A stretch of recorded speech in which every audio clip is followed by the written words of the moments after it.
This is an interview segment where I have a casual conversation with people who have done things, the things that you dream about doing. We get into the nitty-gritty, we get into mindset. Sometimes we go off topic, but it will be a really good roadmap for you, and encouragement and inspiration, and a way to follow your curiosities and see how life is like on the other side of that decision that you've been wanting to make for years. So stay tuned for more. Thank you so much. So Oz, tell me about your flight home yesterday. Oh man, flying back from Taiwan is always brutal. So I did it back-to-back. So I was in Madrid for 2 weeks, chasing a girl, and now she's my girlfriend. Yeah, that's right. One of the questions that I wanted to ask you about, yeah. And then I came back to LA for a day, and then the next day I flew out to Taiwan for a family trip. Do you know how, does traveling take a lot out of you? Energy-wise? I'm feeling my age a lot more now through travel. Same. Yeah. I realized that on this trip, where there are things I used to be able to just knock out on a plane, and now I can't. I can't sleep on a plane anymore. I have to take something like melatonin. And even that works? Because melatonin is a really light, I feel like melatonin is a really light sleep aid. It depends on the dosage. Yeah, see, I take a really low dosage. That's probably good. I had sleep apnea when I was little, and so I'm really cautious with anything that puts me to sleep. Mm-hmm. So I'll just pop 5 mils. Yeah, that's about the amount that I take as well. But you pop 3 at a time. Yeah, I'm out. You're you're here, sir. Sir, you never got on the plane. You're dreaming. You're having inception dreams that you're on the flight, but you never made it. That's funny. Yeah, I don't have a girlfriend actually. All of that was a setup. That was all a lie. I never left LA. Okay, what got you into working again? This is not that you haven't been working. Yeah. I know you work, but why did you decide to start and go back to work? This is actually a great question I've been trying to ask myself as well. And because I think my lifestyle and being more of a nomad, working remotely on my own thing, that's been very glamorized. So a lot of my friends why go back to a quote unquote real job? So there's a very practical reason for that, and one of them is to get experience in a new field. So I love user experience, and that's what I'm all about, but I'm moving into content strategy, and they overlap a lot. But I realized that there's a couple of things about remote work. One, I realized that remote work can be very lonely, and I do miss having a team. But then the practical part of it is I want to work as part of that team as I'm making this career transition. So I'm not stabbing in the dark. I'm working with a team that really knows this topic, content strategy. So I could learn a bunch, obviously contribute as much as I can, and who knows what will happen after that. So I think I have a pretty basic, understandable reason for going back to work. But the other thing that I want to write about actually is this glamorization of having your own business or entrepreneurship. And I think it's great if someone can pull it off. But in my first 2 years of running solo and doing my own business. And how long has it been? It's been 2.5 years. When I got last laid off from Transamerica, our whole LA office got laid off in April 2016. So it's more than 2 years for sure. 2.5 years. Yeah. So it's been 2.5 years since I've had an office job. And one thing that I realized was I was making my goals for business where I wanted to hit a certain amount of revenue so that I could hire employees and all that. And as I started thinking about the real numbers I needed, I got really impressed with normal companies. I was holy crap, these enterprises can pay someone $100K, $200K, $300K, one person.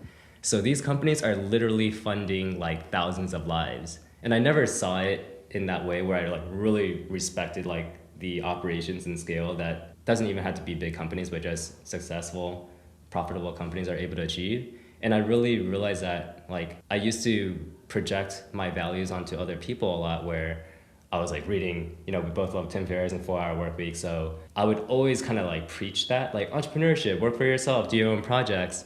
But I never really considered like other people who thrive really well in corporate environments. They just kick ass as like a team lead or in that office environment. And I didn't give that as much credit, like where it's due.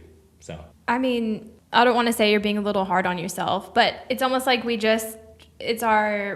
wherever our eyes are, that's where we're focused, right? So when you were focused on entrepreneurship, it was a different mentality than it was now that you have your values or your goals are changing. mm-hmm. But I've had the same realization because I really want a team. I've been an entrepreneur for like 13 years. Holy crap, I didn't know it was that long. 13 years, wow. So Posh started in 2007. Okay. And so I'm also at a point where I like really want a team. I want to lead a team, or I want that experience. I want that knowledge and practice, and I want to work with people. And I'm at a point where I'm either like need to build up the company to that capacity or find that kind of team mentality somewhere else. And I've also considered working corporate. Mm-hmm. And that's something I've never done, so it's scary. But scary, always to me sounds like fun and exciting. Oh, yeah. I'm like, ooh, that's scary. Sign me up. Sign me up. Oh, never been on stage before? Sign me up. Very growth-oriented. That's awesome. But I have a question. Since you're sort of changing, you're not really changing careers, but like kind of changing careers. Like, how do you feel about going on this interview for a position that you don't have experience with? So part of it is, I think, that there's so many themes that tie into this question, like imposter syndrome and trying something new. And this is very meta because I do UX career coaching for people who want to enter into UX. And I'm in the background silently making this transition into content strategy. So I'm going to give a really long-winded answer to this, where I haven't been a quote-unquote content strategist as a job, and I lack that experience. But it's such a new job and new field, kind of like what user experience was like even just 5 years ago, that there are ways for me to adapt my previous experience such that I have experience. Like, I have been doing content strategy all along. So one of the big realizations I made it was about 2 years ago when I started writing more seriously on my blog, where I realized that in college and even before, I was always writing. I was blogging about random things like dating and personal development and all these things. And I started even from like Zynga, like back in the day, blogging on whatever platforms there were. I don't even know what that is. Confession. Oh, Zynga. Confession. I don't even know what that is. Not a lot of people do. It's kind of like Blogger back in the day, or like LiveJournal. I don't know if you've heard of LiveJournal. It's like all these older publishing networks. Confession. I know what LiveJournal is. Oh, there you go. Did you have one? Did you have a LiveJournal? No.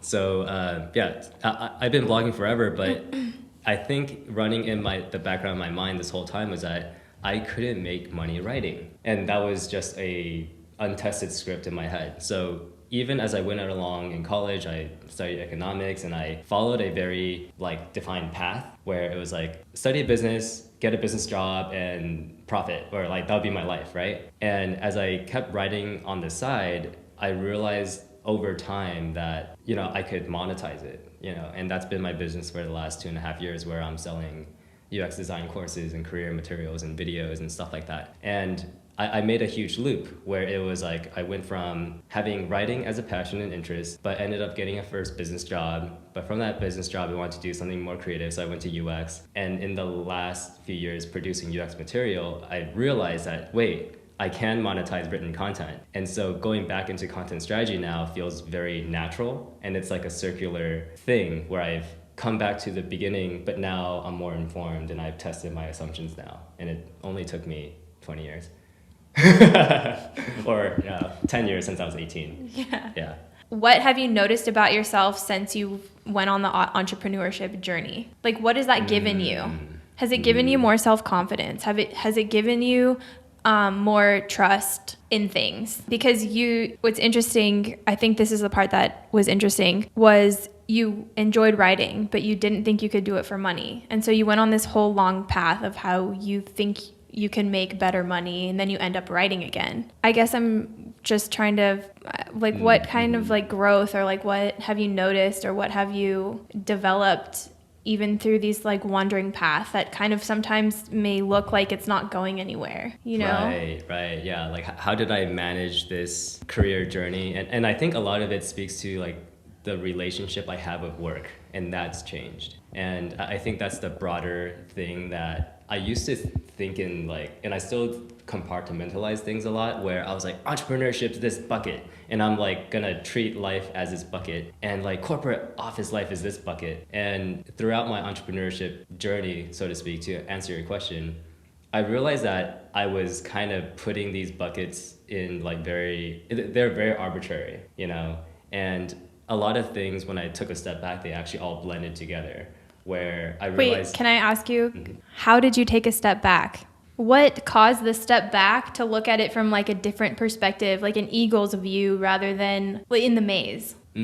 What allowed for that to happen so you could see how everything works together? Yeah. And when did that happen? Like, was there like a catalyst? Was it a point in time? Like maybe it was after like a couple years of working on your own, or maybe it was after like a travel. I don't know what it is, but when did that come about, and how did it come about, I guess? I think like a lot of realizations for me, it occurs over a series of conversations with different people. And so for me, that's how I learn, where I need the same idea kind of come across my brain like several times, and then there's a certain point in which like that idea has penetrated my brain, and then it clicks. I'm like, oh, okay, this is what the universe is telling me. I've been having similar conversations with friends, and one of those things was being part of a mastermind for about like 3 to 4 months. And it was during that mastermind where I was talking to other business owners in similar domains, where they were all operating like online teaching businesses, where I kind of got a gauge of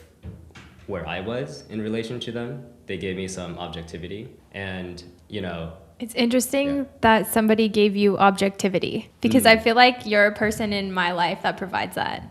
Oh. Do you know what I mean? Oh. I think objectivity was something I was actually really lacking. Interesting.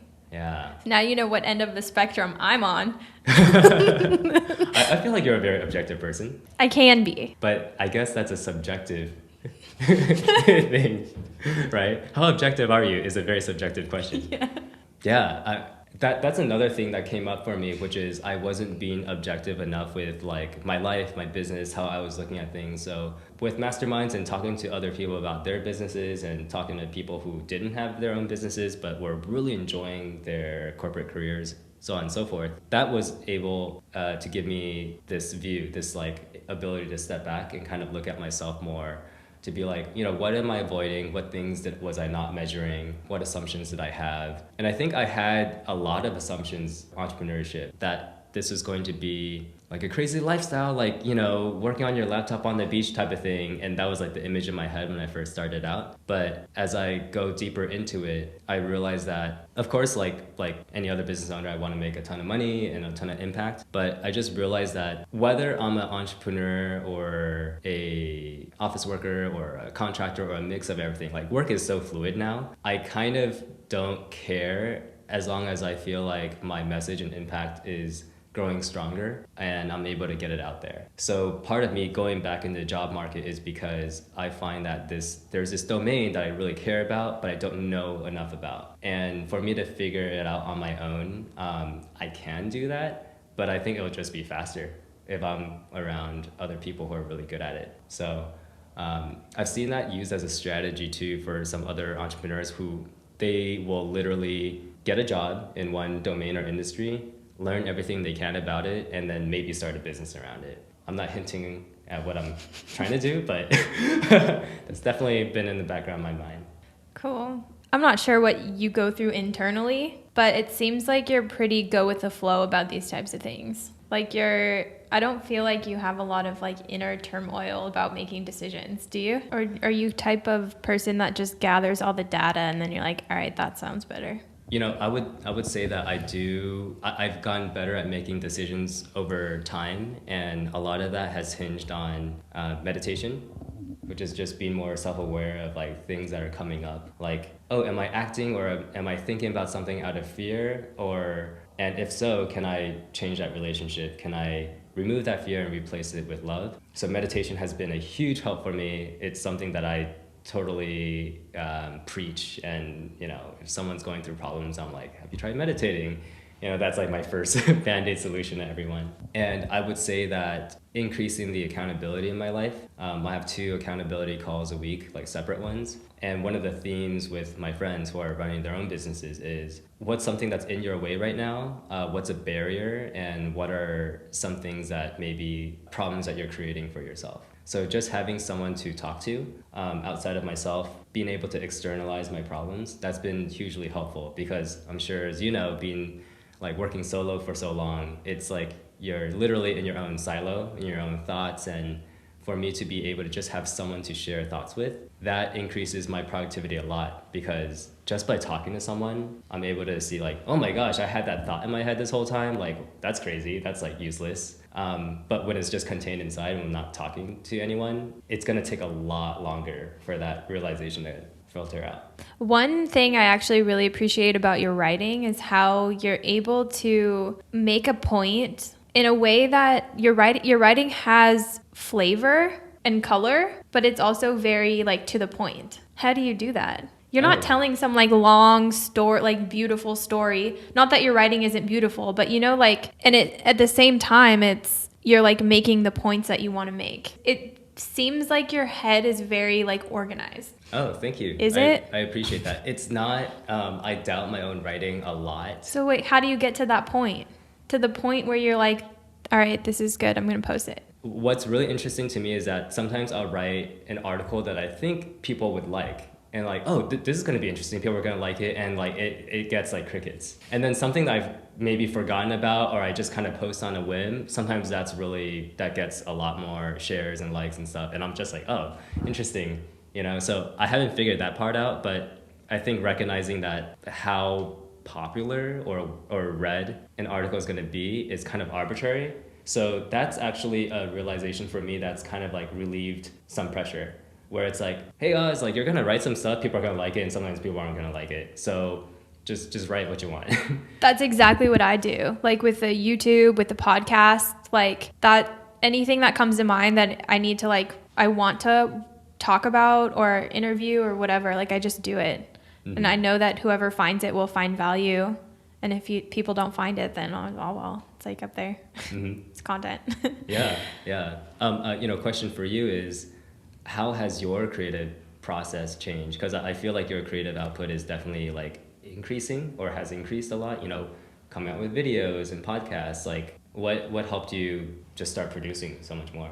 A shift in mindset that went from I don't have anything of value to I know that I have a lot of value to add. How did you get that shift in mindset? Honestly, it's a lot of hard work because first you have to identify what it is. You have to identify the root, which is like the root of that is low self-confidence and low self-esteem. And then you have to identify all the thoughts around it that are causing you to not do stuff, not to move, paralysis. Right. Then you start knocking those down one by one. And the way you knock them down is, and each one doesn't go down with the same dose of something or another, you know? There's like, let's say I have a list of probably like 10 to 20 things that I'll try to do in order to break down my own barriers once I identify them.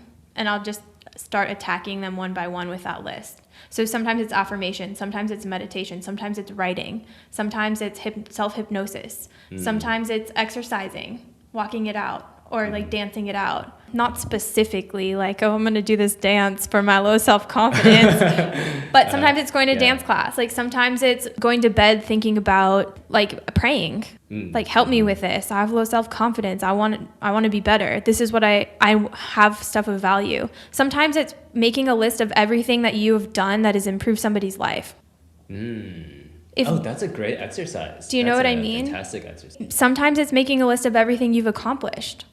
Maybe it's making a list of everything you learned about a failure. It could come in many different ways, and I have like an arsenal of things because I have a lot of like beliefs and normally about myself, like self-doubt that hold me back from doing things. And then the other part of it is just having courage.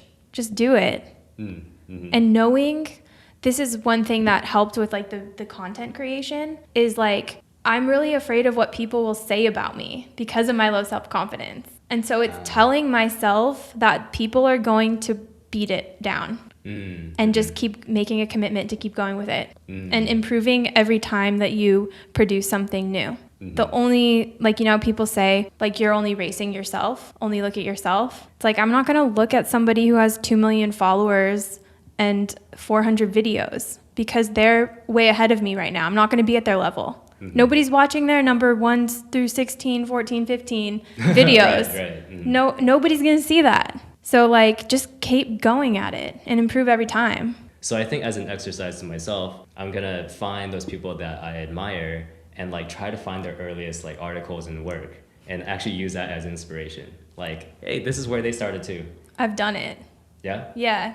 Would you mind sharing, like, who are some of those people that you've done that with? On YouTube, I really love Desi Perkins. She's a beauty blogger. No idea who that is. So you'll think she is, like, the hottest thing ever. Like, she is super cute. She has, like, a really cute personality.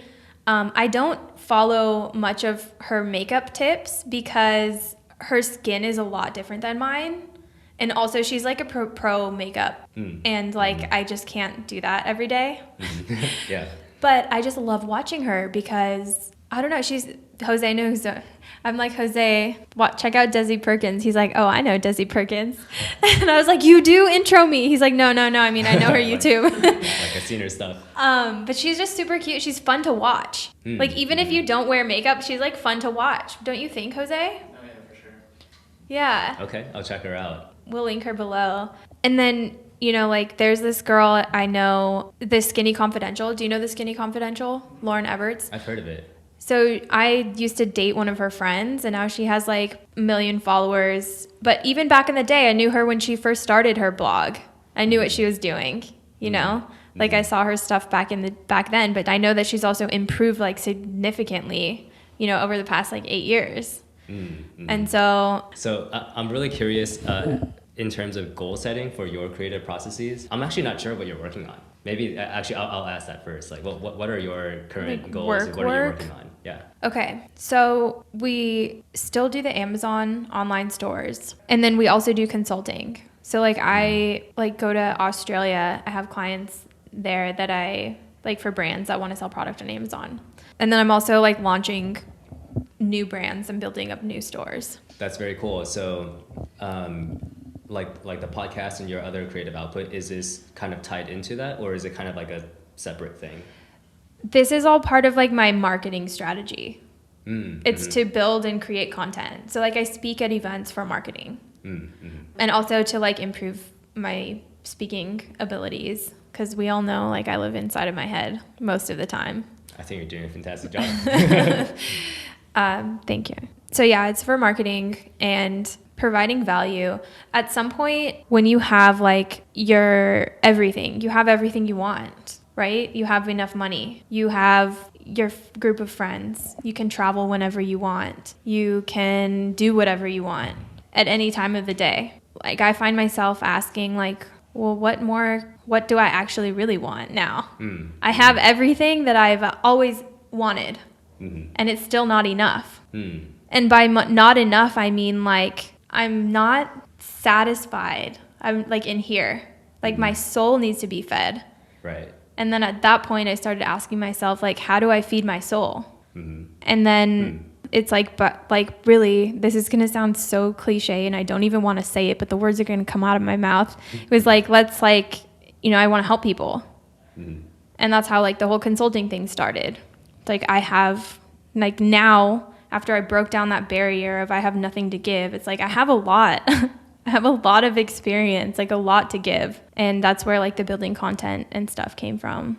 Oh, wow. Building content, marketing, and consulting is because, like, now that I have everything that I want, like, I need to give in order to feel whole, almost. Ah, okay. Yeah, I'm going to relate to that in a weird, unexpected way based on something I heard from Effective Altruism. There's this site that's called, like, 80,000 Hours, and it helps people through their careers. And it's all around, like, what is a career worth pursuing, and how do you find passion in your life and all that. And it was really interesting because a lot of their advice is, some people feel like they want to contribute to the world, so they must get like a nonprofit job, or they must like work at an animal shelter or whatnot. But their take on it is like, hey, you should probably get a high paying job. And if you have one that aligns with your interests, even better. If you take 10% of that money from your job and donate it to a cause that you really care about, it's probably going to have more impact than kind of being miserable, especially if you're like, in debt out of college and all that, like working at a nonprofit that's like not paying you much at all.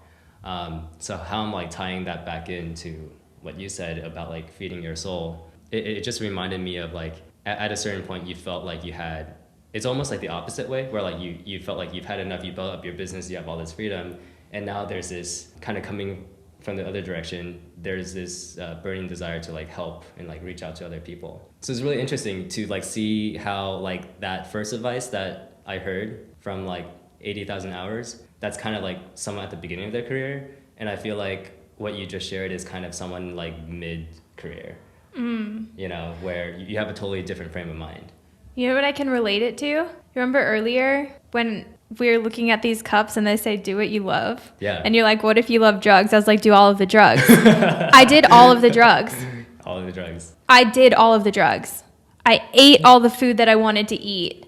I went out whenever I wanted to go out. I traveled whenever I wanted to travel. I gave myself gifts whenever I wanted them. You didn't hold back. No. And at the end of the day, all I wanted to do was work. Interesting. Because work fed your creative soul. Yeah. It fed you. And this, to me, is how I express my creativity. The writing, the videos, the interviewing people where we get to like interact. Like this to me is fun. It went from, like I was at a point where I didn't have to do day-to-day work. And so the question was, what do you want to do? What do you want to do? What do we want to do? And this is what came out of it, just like creating stuff. And I still feel like I'm not like living up to my own like ideas of what that is, but I know I'll get there at some point. I'm curious, what is that idea of like maybe like where you want to reach creatively or with your work? What does that look like? Well, I obviously want a really large audience to help. Like I want to build something big. That's what I want to do. My end goal is to build something big. So like everything I'm working on, I want it to grow. Like I feel like a farmer right now, planting seeds. I feel like I'm doing it for me in a way, but not for me. Because when I got to that point where I was asking myself, like, what do you want to do? I had like everybody but myself in mind. Like it's not like I want to be a like Oprah or something, or I want to be a like, like a person. It was like, I want to help a lot of people. And the only way I could do that is by providing value and building the audience. I agree. I'm on the same mission as you. Just serving a Fist different... bump. Fist bump. That's awesome. One thing I struggle with on this topic of creating things and scaling things and all that is doing work for myself. For example, writing things from my own interests versus tackling things that I know other people would want. And it's this symbiotic Wait, tell me about this struggle. So for writing, it's interesting because there's a couple of different types of writing that I do. And I notice that when I do something informational, like I'm covering a certain topic, I'm very like logical about it. Like I'll make an outline and it's like I have to slog through it. It might take me a whole week just to make one article, maybe even longer, right? Maybe it's something like how to start a blog, something that's more informational and instructional. And I feel like there's a lot of that content that I could make that people want, for example. But then there's other types of content that comes more from quote unquote my heart, where it just flows. And it's something that's from personal experience. It's about like love and hurt and pain. And Give me an like example. That. Oh man, okay. Give me an example of something you want to write right now. Or like a month ago, if right now is too much. There's this theme that, I was actually just doing this exercise of like writing down like all my goals and revisiting my goals, like short-term and long-term. And one of them was impact the world by making people more curious through like these topics. So one thing I've been kind of obsessed about and want to grow, but I've been letting this fear of like, oh, what if it's not popular? What if people don't like it? Is this idea of questioning the default. And what I mean by that is I think there's automatic programming and defaults in everything. And to a certain extent, that's a really good thing. You start somewhere. But for me, I've been able to identify many aspects of my life that I just kind of took for granted and didn't question. Like I would just follow that default path, whether it was like choosing a college or what to do for work. Like up till graduating from college and like getting my first job, looking back on younger Oz now, I'm like, oh my gosh, I just like followed this like very linear plan. And I didn't like really like dig in and question everything, like all my underlying assumptions. But maybe that was the plan.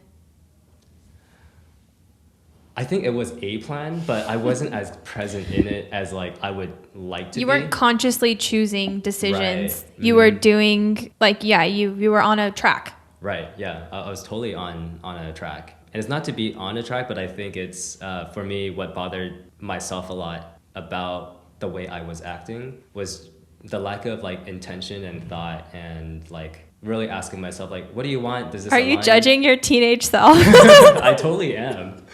Yeah, like I often think about like, you know, what an older Oz would say to a young one if I could like time travel. And honestly, one of those things, and I wrote about it actually in response to one of your questions you had for like your cousin's 18th birthday. Yeah, I remember that. I shared it with him. I'm glad. What I would tell my younger self is like, try a lot of shit. Like try way more shit than you're trying right now. Cause you're just like looking at this like narrow scope right now. And I think a lot of that was fear, honestly. Like growing up, you know, in my mother's household, very loving and, you know, she's great. But I think, you know, parents do the best that they can. So she told me what she knew. Like, this is a stable career. Go into accounting, go into this or that. And I kind of just operated within that sphere. And it wasn't until like the last probably like several years, like out of college and changing jobs and all that, where I came upon this realization that like, holy crap, like I have to design my life. Like no one else is gonna do it for me. And reading 4-Hour Workweek like early on really planted that seed in my head, which is not necessarily like start a business, but it was more like you have to design your life. This idea, like what I would want to write right now, but there's like fear around it, is all the themes about like questioning the default things. Actually, about a year ago, I had the seed of an idea to like start a podcast called Question Default, and I still have like the domain name for it and all that. But I think a lot of my present priorities and pressures like kind of caught up to me, and I was like, okay, maybe it's not as high of a priority. So I still struggle with that a lot, which is carving out enough time for creativity and expression and doing things that I really want to produce and put out in the world. But I feel like I'm still in a stage of like establishing certain bases or more stable bases to do that. So sometimes I'm like, well, should you just do it now? You know? And sometimes the answer is yes. Sometimes the answer is like, hey, you have a really great opportunity in front of you right now, like my website UX Beginner, which I'm like producing courses for, like finish that first and then do this other thing. So I would say internally I vacillate a lot within these decisions of like what to produce, when to do it. So is your hesitation in producing things that you really want to produce because there's no justification for it other than that's what you want to do? Like, but you can produce this other stuff and it makes money. I think it comes down a lot to the latter, where like there's a lot more clarity around the latter, where uxbeginner.com right now, it has a large audience. I know I could better serve it, and there's like way more revenue opportunities like just in front of me. And so there's almost this sense of like, in the past I have like switched focuses before and then came back to like, wait, I had a good thing going on. Why didn't I give that a full shot? So for me, it's kind of balancing out between, and I think the framework I'm trying to use is like 20% time or like 80-20. Like 80% of the time, like do this thing, which I still like doing, and I've already built out a clear roadmap for, but then experiment with other creative ideas and projects in my 20% time, at least for the time being. I feel like, oh man, this idea, follow your curiosity, is so useful across so many domains. Like, I think in dating, for example, I'm in one men's group online that my friend runs. Are you dating men now? I'm dating all the men. There's none left for you. Sorry. None. That's where they want. Tell me where all the good boys go. Yeah. That dating group, I guess. More specific is a men's development group. Oh, okay. Personal development. And I noticed one theme is more like relating back to following your curiosity. I think that's more fueled by enthusiasm and curiosity rather than like just an outcome, because a lot of the conversation that goes on in that group is like, how do I get a girlfriend? A result. I just want this. I just want a girlfriend, and what she represents.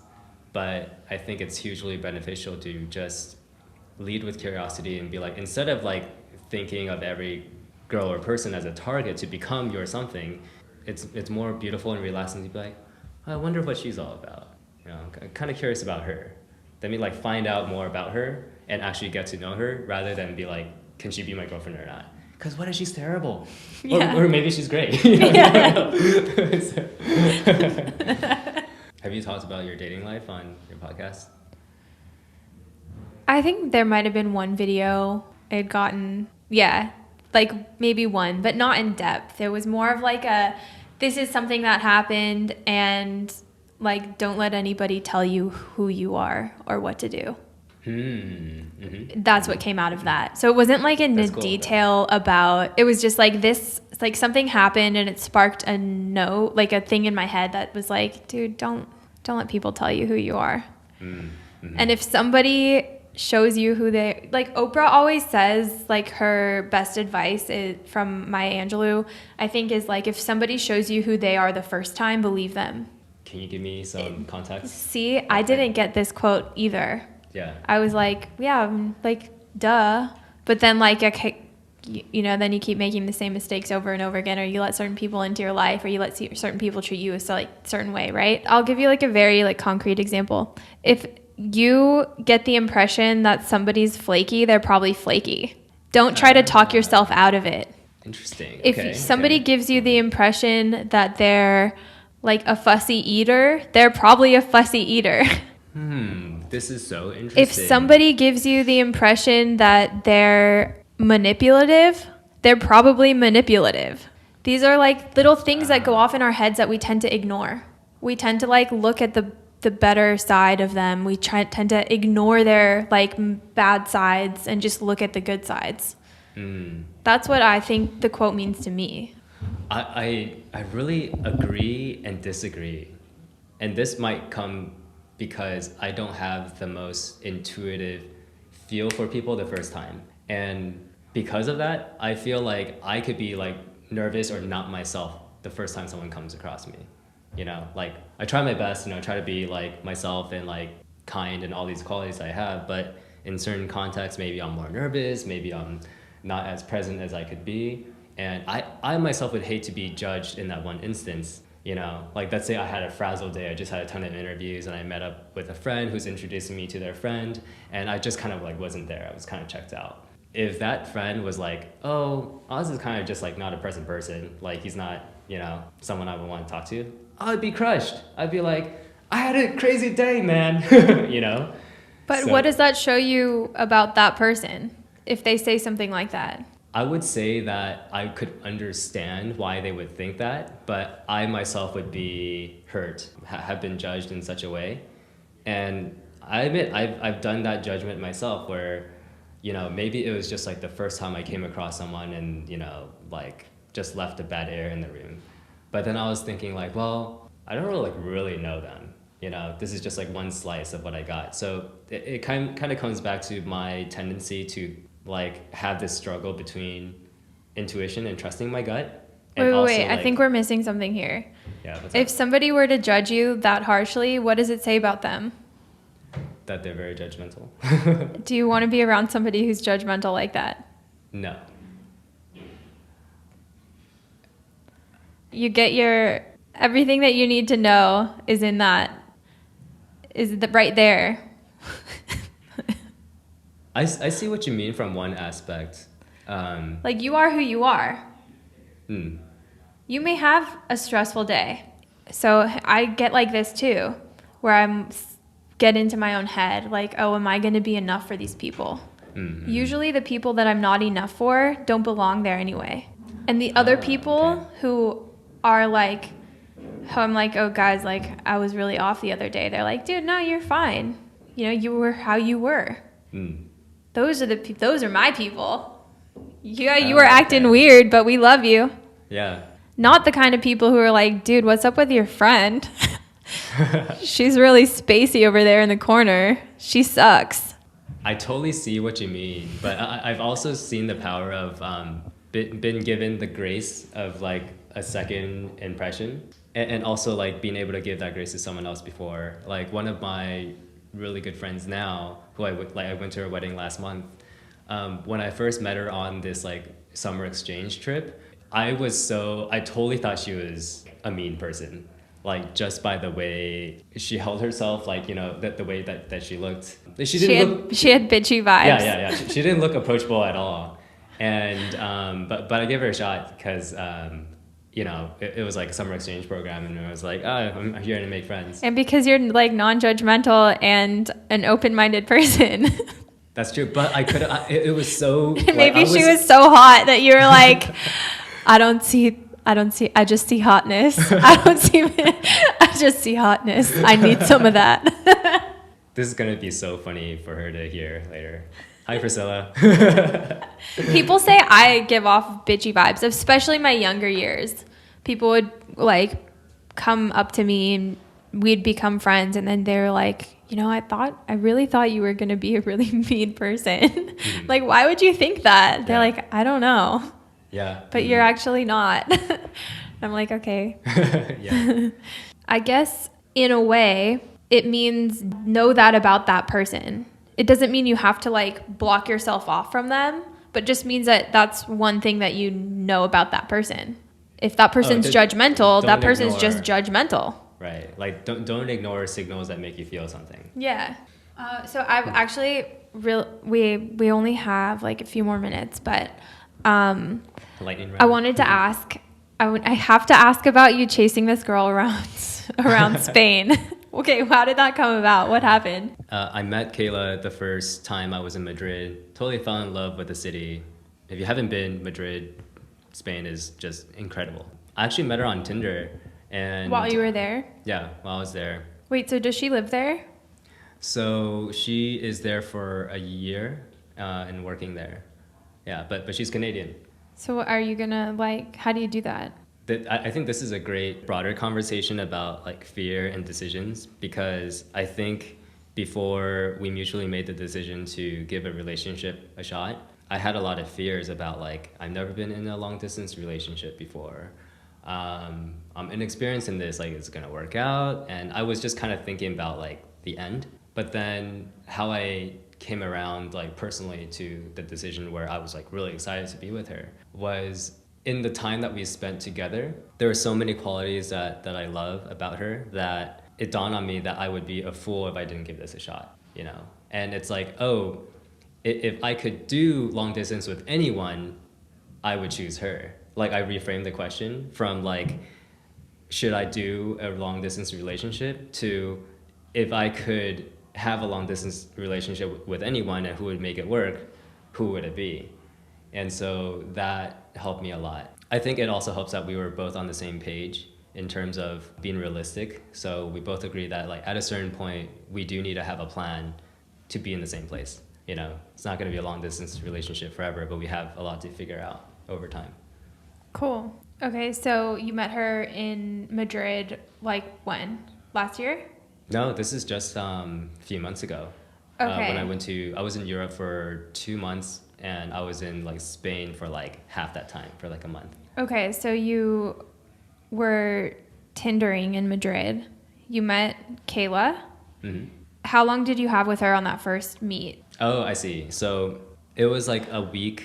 Like, I guess we saw each other a lot, and it was really only a span within like a week and a half maybe, but we saw each other like several times. Okay. So I think what surprised us both was that in the span between that last trip and recently I went back to see her, in the 2 months that passed, like we actually kept up, you know, okay. Like we talked on Messenger every day and like actually got to know each other even better throughout that time.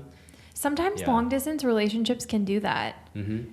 Like, because over the time, all you have is like you're talking and like getting to know each other, and like sometimes it may even be easier like messaging or something, or writing and like talking on the phone. But I have noticed that too. Like sometimes you could get really deep with somebody over long distance. Yeah. Okay, so you went and at what point were you like, okay, I need to come back? Or was it like if you come back, like you can stay with me? Was it one of those things, or like? It was like we both knew like from our conversations that like we missed each other, and so there was already that intention. And so when I saw a flight deal that was really good. Okay, so you went, and then you were there for a month this time? I was only there for 2 weeks. Oh, okay, you were there for 2 weeks. But I think we both kind of knew that in those 2 weeks that something would develop. What were your intentions going?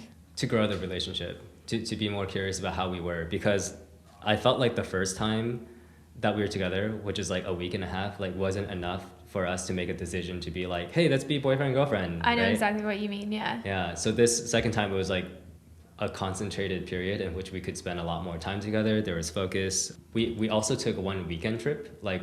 Where'd you go?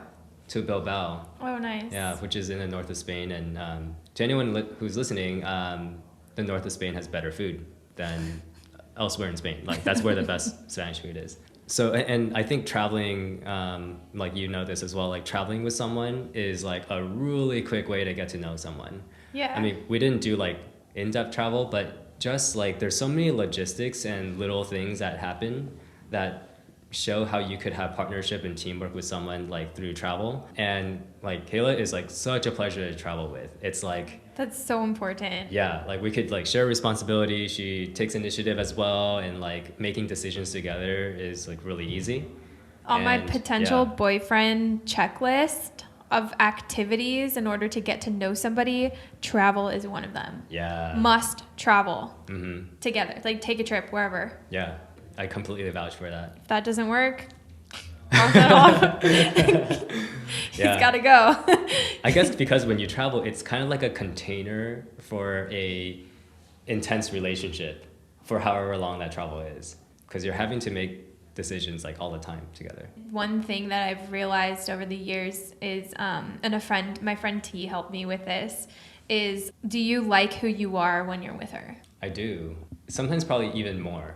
See, that's like a super like good indication that's how I like base things off of nowadays. Like, do I like myself with this person?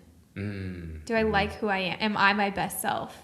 And if I can't answer yes, then that's another check thing. Yeah. Clear signal for you. Yeah. Yeah. I've heard something very similar that like, I love the way you expressed it.